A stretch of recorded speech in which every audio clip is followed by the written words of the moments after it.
지난 1일에 안산의 햄버거집에서 계엄을 모의했던 인물은 총 4명입니다. 노상원 전 사령관을 포함해서 문상호 정보사령관, 정보사 대령 정모 씨, 김모 대령 이렇게 4명인데요.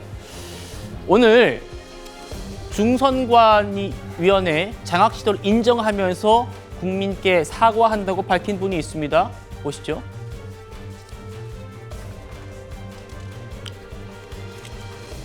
자, 정모 대령 측인데요.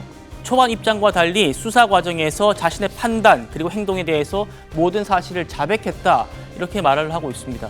상급자인 문상호 정보사령관 등과 선관위 명단 확보, 또 인원 편성, 직원 통제 방법 등 내란 실행 준비 단계의 구체적인 행동 계획을 협의하고 준비했다.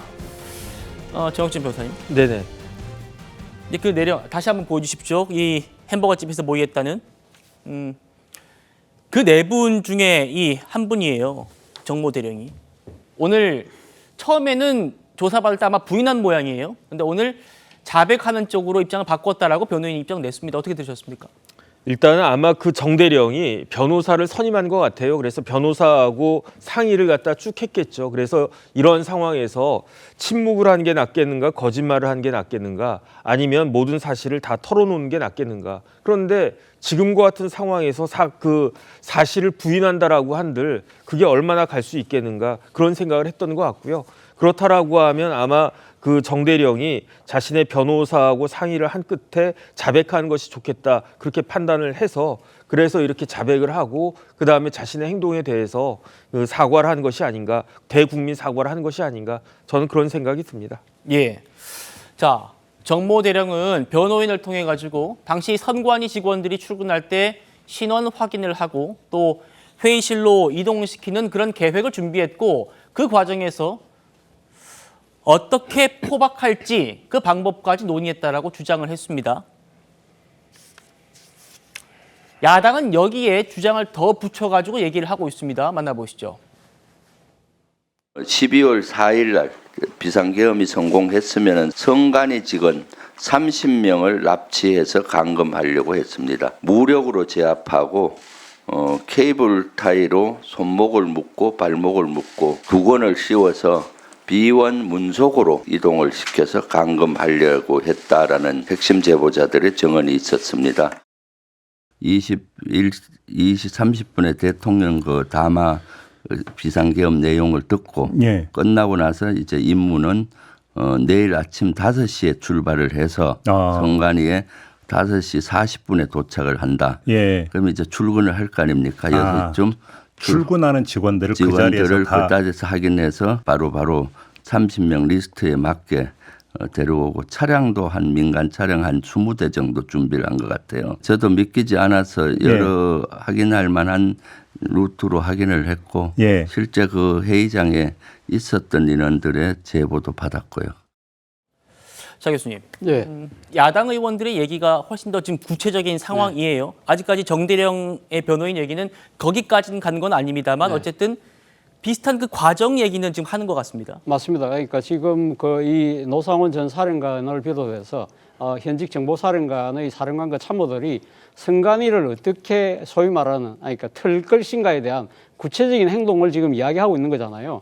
사실 우리가 그 비상계엄 당일날 이 선관위에 들어갔던 계엄군이 서버를 촬영한 부분 이런 부분들은 부정선거를 확인하기 위해서 서버를 확인할 필요가 있다는 생각은 충분히 어느 정도 그 사람들 계획하는 사람들 입장에서는 그렇게 할 수 있겠구나 생각을 하지만 오늘 지금 놓은 이야기 그러니까 그 다음날 출근하는 선관위 직원들을 그것도 지금 아마 보면 이 간부급들이 아니라 이 좀 오는 대로 닥치는 대로 잡아넣는 것처럼 그렇게 보인다는 것이죠. 자, 그리고 이 사람들을 체포를 해서 아까 김병주 의원의 주장에 의하면 이 지금 B1 벙커로 지금 이동을 해서 감금을 한다는 거잖아요.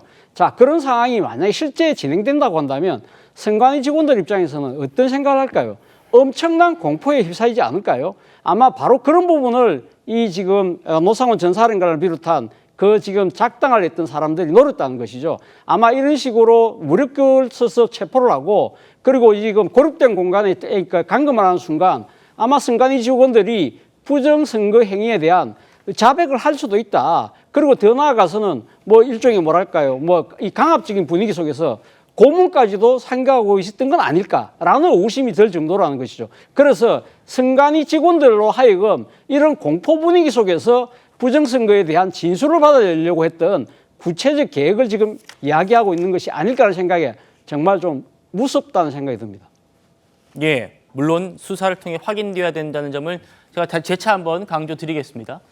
선관위 접수 또 HID 동원 모두 노상원이 지시했다. 이렇게 아주 계엄의 핵심 인물로 지금 경찰이 보고 있는데 지금은 점집 운영하는 민간인이란 말입니다. 어떻게 했을까? 그런데 보니까 이 노 전 사령관이 2018년에 좀 불명예 전역을 했죠. 네. 그리고 뒤에도 김 전 장관을 뒷배로 계속해서 영향력을 행사했다. 보시죠. 김 전 장관이 취임한 뒤에 인사 민원이 있으면 이야기하라고 과시했다. 이런 증언까지 나오고 있습니다.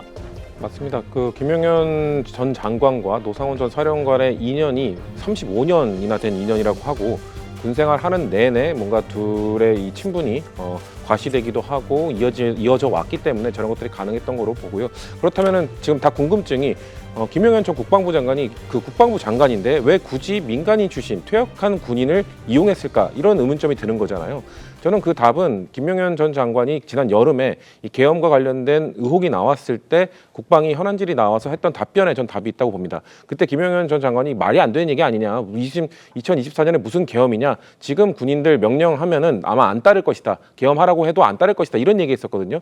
그런 우려가 있기 때문에 아마 비선 조직을 이용해서 뭔가 이걸 다 아까 김병주 의원이 말한 것처럼 일선의 이런 지휘 라인을 다 스킵하고 본인이 이렇게 진두지휘할 수 있는 그런 라인을 만들기 위해서 이 노상호 전 사령관 민간인을 이용한 것이거든요. 그럴 때 민간인을 이용한 그 노상호 전 사령관은 아까 봤던 12월 1일 패스트푸드점에서 현직 정보사령관까지 불러내고 또 12월 3일 또 당일 비상계엄이 있던 당일에는 판교에 있는 정보사에 정보사 특수요원을 비롯한 또 제2기갑여단장까지 다 불러내서 거기서 또 대기를 하고 있었다는 건 아닙니까? 이런 전반적인 과정들을 봤을 때 대통령이 말하고 있는 계엄은 그냥 야당의 권고를 하기 위해 그냥 2시간짜리 내란 어떻게 2시간짜리 내란이 있냐 이런 것들이 다 거짓말이라는 게 드러나는 겁니다. 이 비선 라인을 활용해서 구체적으로 행동계획까지 다 짜면서 계엄을 차근차근 준비했던 것이 이 노상원 전 사령관의 이런 관련된 지금 사건들이 정황들이 드러나면서 밝혀지고 있는 것이기 때문에 지금 노상원 전 사령관은 언제 입장을 바꿀지 모르겠습니다. 본인과 지금 함께 회동했던 사람들은 하나하나 다 자백하고 구속하고 이렇게 되고 있는 상황 속에서 본인만 끝까지 저렇게 부인한다고 해서 난 김용현 전 장관 연이 옛날에 있었을 뿐이다라고 저렇게 부인한다고 해서 과연 인정될 수 있을까? 저는 결국 노상원 전 사령관 역시 자백하는 순간이 올 거라고 보고요. 그렇게 되면은 아마 이 계엄과 관련된 전말들이 더 많이 국민들에게 알려질 수 있을 거라고 보고 있습니다.